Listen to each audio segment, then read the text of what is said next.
ഈ ഒരു നെക്ലേസ് കണ്ടോ? എനിക്ക് ഭയങ്കരമായിട്ട് ഇഷ്ടപ്പെട്ടിട്ടുള്ള ഒരു നെക്ലേസാണ് ഇത്. എന്ത് ഭംഗിയാ നോക്കൂ. എനിക്ക് തോന്നുന്നത് ഇത് വീഡിയോയിലും കാണാനായിട്ട് ഭംഗി, നേരിട്ട് കാണാനാണ് കേട്ടോ. അത് ഏതൊരു നെക്ലേസ് ആയാലും ഏതൊരു ഓർണമെന്റ്സ് ആയാലും എനിക്ക് അങ്ങനെയാണ് തോന്നിയത്. വീഡിയോ എടുത്ത് കാണുന്നതിലും അതുപോലെ ഫോട്ടോയിൽ കാണുന്നതിലും ഭംഗി നേരിട്ട് കാണാനാണ്. ഇതൊന്ന് സൂം ചെയ്യുമ്പോളെ ഇത് നോക്കിയേ, എന്ത് ഭംഗിയാണ് കാണാനായിട്ട്. ഇത് ഇട്ടിട്ടുണ്ടെങ്കിൽ ആരും ഗോൾഡ് അല്ല എന്ന് പറയില്ല കേട്ടോ. അത്രയും ഭംഗിയാണ് ഇത് കാണാനായിട്ട്. ഇതൊരു എന്താ പറയുക, ബോളും അതുപോലെ ഈ ഒരു ഡിസൈനൊക്കെയാണ് കേട്ടോ ഇതിൽ വന്നിട്ടുള്ളത്.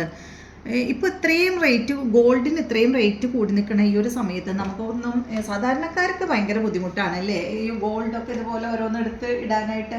മാത്രമല്ല നമുക്കിപ്പോൾ ഒരു ചെയിൻ ഇട്ട് കഴിഞ്ഞാൽ, എനിക്ക് അങ്ങനെയാണ്, ഒരു ചെയിൻ ഇട്ട് കഴിഞ്ഞിട്ടുണ്ടെങ്കിൽ കുറച്ച് നാൾ കഴിഞ്ഞാൽ അതും എടുക്കും.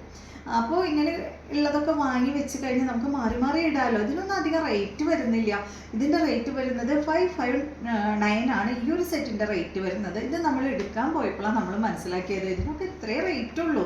പക്ഷെ നമ്മൾ ചില സ്ഥലത്തൊക്കെ നോക്കിക്കഴിഞ്ഞിട്ടുണ്ടെങ്കിൽ ഭയങ്കര റേറ്റ് കാണുന്നുണ്ട്. അപ്പോൾ അത്രയും റേറ്റ് ഇതിനൊക്കെ വരുന്നുള്ളൂ കേട്ടോ. 559 ആണ് ഈ ഒരു സെറ്റിൻ്റെ റേറ്റ്. ഈ മാലയും അതുപോലെ തന്നെ ഈ ഒരു കമ്മലിനും കൂടിയിട്ട് 559 ആണ്. സെറ്റാണ് കേട്ടോ. മാല മാത്രം ചോദിക്കരുത്, അതുപോലെ തന്നെ കമ്മലും മാത്രം ചോദിക്കരുത് കേട്ടോ.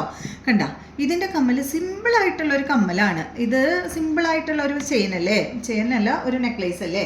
അപ്പോൾ അതുപോലെ തന്നെ ഇതും ഒരു സിമ്പിളായിട്ടുള്ള കമ്മലാണ് വന്നിട്ടുള്ളത്. അപ്പോൾ വീണ്ടും വീണ്ടും പറയുകയാണ്, ഈ ഒരു സെറ്റിൻ്റെ റേറ്റ് വരുന്നത് 559 ആണ് കേട്ടോ. അപ്പോൾ ഫോട്ടോസൊക്കെ എല്ലാവരും ഒന്ന് നോക്കൂ. വീഡിയോയിൽ കാണുന്നതിലും കൂടുതൽ നമുക്ക് അറിയാനായിട്ട് ഫോട്ടോ കണ്ടു കഴിഞ്ഞാൽ മനസ്സിലാവും കേട്ടോ. അപ്പോൾ ഫോട്ടോ ഒന്ന് ശ്രദ്ധിച്ചോളൂ.